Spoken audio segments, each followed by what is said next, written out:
Assalamualaikum warahmatullahi wabarakatuh. Alhamdulillah pada hari Jumaat ini membacakan surah Saba.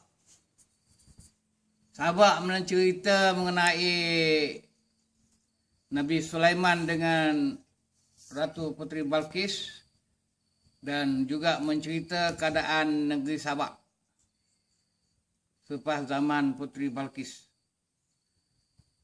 Waktu negeri Saba pada zaman Putri Balqis dah masuk Islam dah kahwin dengan Nabi Sulaiman, dikenali baldatun tayyibatun wa rabbul ghafur, negeri yang bagus dan mendapat keampunan daripada Allah Subhanahu wa taala. Maksud negeri yang bagus ini maknanya terdapat kebun-kebun, daripada kebun tamar, kebun anggur dan limau dan kebun-kebun yang lain yang ada pada negeri Arab itu, kebun-kebun yang subur. Kerana negeri Sabak pada masa itu adalah termasuk negara Islam. Negeri Sabak di bawah kerajaan Nabi Sulaiman, telah mana Nabi Sulaiman berkahwin dengan Putri Balqis ataupun dikenal Ratu Balqis. Ratu Balqis ini asalnya ada menyembah matahari. Tapi setelah Nabi Sulaiman dakwah pada dia untuk masuk Islam, maka negeri Sabak yang asalnya negeri yang kering kontang menjadi negeri yang subur. Ini dicerita dalam surah dalam Sabak ini pada cerita bagaimana Putri Balqis yang asalnya menyembah matahari, tiba-tiba dia kemudian masuk agama Islam mengikut surat dakwah yang disampaikan oleh Nabi Sulaiman. Pertama, Putri Balqis menguji sejauh manakah negeri Nabi Sulaiman ini seorang yang raja ataupun nabi. Kalaulah dia seorang raja, tentulah dia akan menerima hadiah. Kalau dia nabi, tentulah dia tidak menerima hadiah. Ini anggapan daripada Putri Balqis. Lalulah dia mengutuskan satu utusan pergi kepada Palestin, membawa satu hadiah daripada Putri Balqis, karena dia pun menjadi ratu yang kaya, pemerintah. Apabila di kalangan pegawai bagi pihak Putri Balqis ini sampai membawa sekian banyak barang hadiah kepada Raja Sulaiman, Nabi Sulaiman menyatakan dia tidak terima hadiah. Dia tak makan hadiah. Pulangkanlah hadiah ini. Dia terbagilah kepada orang lain yang lebih susah lagi. Ini menunjukkan bahawa Nabi Sulaiman adalah seorang raja lagi nabi. Dan pula raja dia adalah kenal raja mengikut bagaimana raja Islam yang memegang amanah kepada Allah Subhanahu wa taala. Betul, dia tak makan hadiah kerana dia rasa dia dah kaya. Begitulah kita sekarang, kalau kita rasa kata kita kaya, kalau orang bagi tu tak payah, bagi orang lain lah. Mana begitu. Kalau rasa miskin, ambil lah. Boleh terima hadiah. Hadiah emas nak bagi. Okey, boleh. Kalau dah kata kita boleh mampu sendiri beli sendiri, tak payah. Mana macam itulah. Kemudian Nabi Sulaiman menyuruh dia punya pegawai yang datang berjumpa dia tu, dia kata balik cerita kepada Putri Balqis, Ratu Balqis, minta Putri Balqis itu datang sendiri ke istana Nabi Sulaiman. Makna Nabi Sulaiman menjemput Putri Balqis datang, tengok, melihat istana Nabi Sulaiman. Jadi kesempatan itu Nabi Sulaiman dia ada modified sikit dia punya istana dia. Dia ada buat aliran air, ada kolam, dan memanglah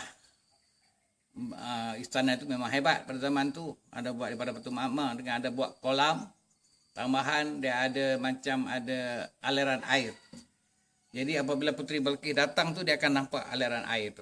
Padahal itu bukan aliran air, itu cahaya daripada batu makmar yang dibuat, yang direka bentuk. Kemudian datang ceritanya Putri Balqis tu katanya seorang ratu yang suka pakai kain gaun labuh.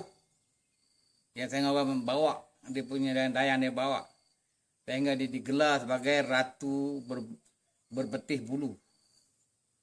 Makna bulu dia ada betih dia ada bulu. Mungkin sebab tu kok pakai kain labuh. Jadi maknanya Nabi Sulaiman macam nak uji lah. Tengok apakah benar ucapan itu. Kemudian Putri Balqis, Ratu Balqis pun datang ke istana Nabi Sulaiman. Dia tengok nampak ada ombak macam alunan air yang datang. Dia pun angkatlah kain dia tu, takut kena air, ternampaklah betisnya.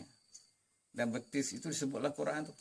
Ternampaklah betisnya. Betisnya tak berbulu pun. Orang cakap kata putih bulu. Padahal dia seorang puteri, walaupun dia kafir, dia jaga auratnya, aurat dia. Jadi Nabi Sulaiman yang duduk di atas singgah sana tu dia tersenyum. Dia kata sebenarnya itu bukan air. Itu alunan, nampak umpama air, cahaya daripada batu makmar yang bercahaya. Kena cahaya. Oh, dia pun terkejut. Hebat betul istana Nabi Sulaiman ni. Itulah dia pun dia kata kalau macam tu saya masuk Islam lah. Sebab itulah dikatakan kemajuan tamadun yang dibangunkan oleh Nabi Sulaiman ini dikenali tamadun Rabbaniyah. Mana kemajuan tamadun itu yang boleh menyebabkan seorang itu masuk Islam. Sepatutnya kita sekarang ni kena bangun tamadun dan Putrajaya dan banyak KLCC dan berbagai kemajuan tamadun yang ada di Malaysia ini.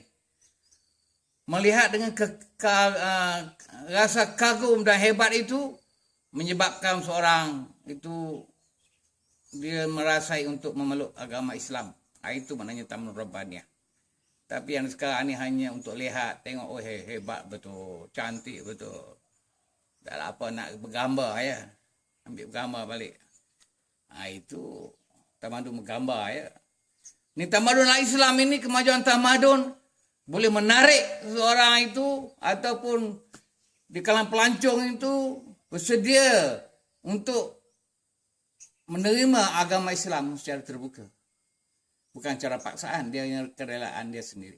Maka itu Putri Balqis, dia melihat kehebatan tamadun yang telah dibangun oleh Nabi Sulaiman, dia pun rasa rela diri dia, kerelaan diri dia untuk memeluk agama Islam.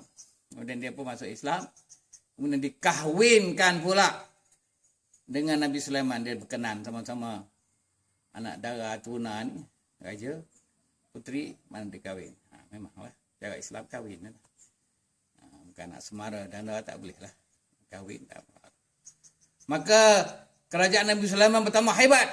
Bukan saja menguasai Syam, Syria dan Iraq di Babel. Tetapi dapat menguasai Sabak di bawah kerajaan pemerintahan pada masa zaman Ratu Balqis. Jadi pada masa itu Allah menyebut dalam Quran keadaan negeri itu, dia katakan, bagaimana saya bacakan tadi, baldatun tayyibatun wa rabbul ghafur. Sebuah negeri yang bagus dan mendapat keampunan daripada Allah Subhanahu wa taala. Selepas kewafatan Nabi Sulaiman dan jatuh kerajaan Sabak kepada pemerintah yang lain, kemudiannya negeri Yaman, dikenal negeri aman makmur itu menjadi sebuah kerajaan dan pemerintahan yang kering kontang, mana tidak ada buah-buahan. Yang ada buah-buah pun menjadi buah-buah yang masam.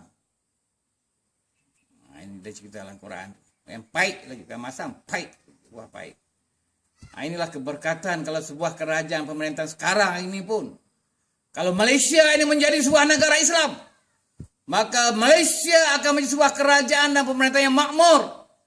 Apa dikatakan baldatun tayyibatun wa rabbul ghafur. Karena Allah memberi rahmat atas kerajaan dan pemerintahan Islam. Itulah yang dapat saya ceritakan dan hubung kait dengan surah Sabak ni. Wabillahi taufiq wal hidayah. Assalamualaikum warahmatullahi wabarakatuh.